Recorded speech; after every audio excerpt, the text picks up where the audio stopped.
Hey there everyone, back with some more cool things from the Bible to talk about. So, today I want to do a real quick one. This message is called Remember Who's Holding the Map. Now, husbands, how many times have you told your wife, please look at the GPS, check out the map before you go? And your wife's like, no, I know where I'm going. And then you get a phone call from your wife saying, I'm lost, where do I go?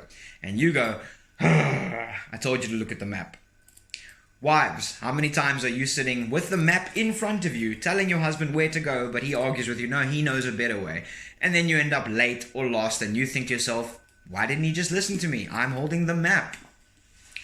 Well, brothers and sisters, in any journey of any kind, in any fellowship, even Frodo's, the one holding the map knows what's before you, what's ahead of you, where you are going. The one holding the map should have the authority. The one holding the map should be calling the shots. Now, God is the only one who holds the map to the past, present, and future. We exist in linear time, yesterday, today, tomorrow. God exists in the eternal now. Think of it like this. Time is a bubble the Lord created for us to exist in, but just like a computer programmer does not get sucked into his program once he's done programming it and is now liable to the laws of this program, God is not sucked into the bubble he created for us to exist in. So you can't apply human earthly physics to God. There's a tip for you. But God is holding the map. He knows past, present, and future.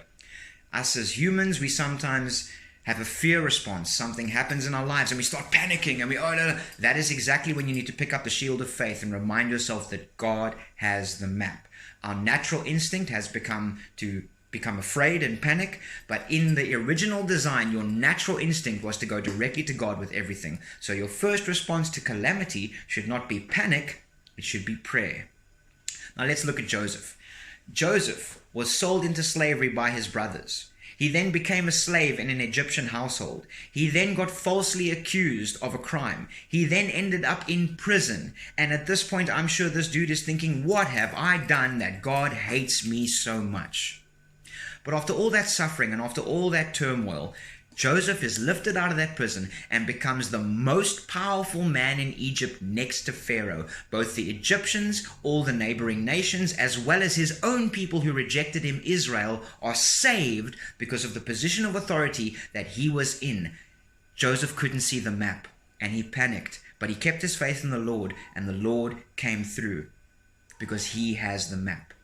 So the very simple message behind this message is, bad things are going to happen. Turmoil is going to strike. Do not panic. Do not give over to your fleshly fear. Trust in the Lord, because the Lord has the map. When Moses was leading the children of Israel out of Egypt, they came to a dead end facing the Red Sea with Pharaoh's soldiers behind them.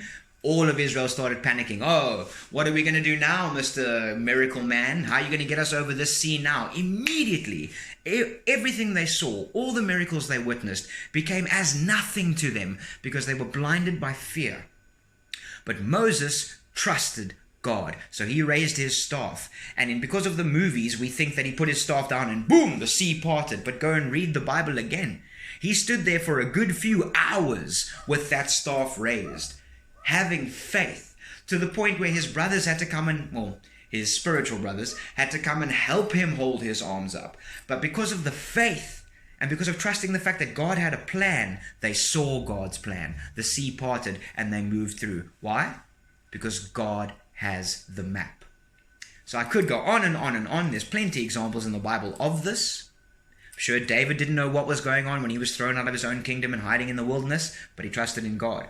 I'm sure Paul didn't know what was going on when he got struck from that horse, blinded by the Lord, and then told to wait upon word, but he waited.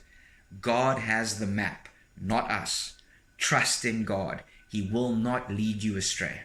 Sometimes the path leads you through deep waters, but as the prophet Isaiah told us, the Lord is with us through the deep waters. The Lord doesn't deliver us from trouble, he delivers us through trouble, as you can clearly see in the Red Sea. So trust in God, because he has the map, not you. In Jesus' name, be blessed.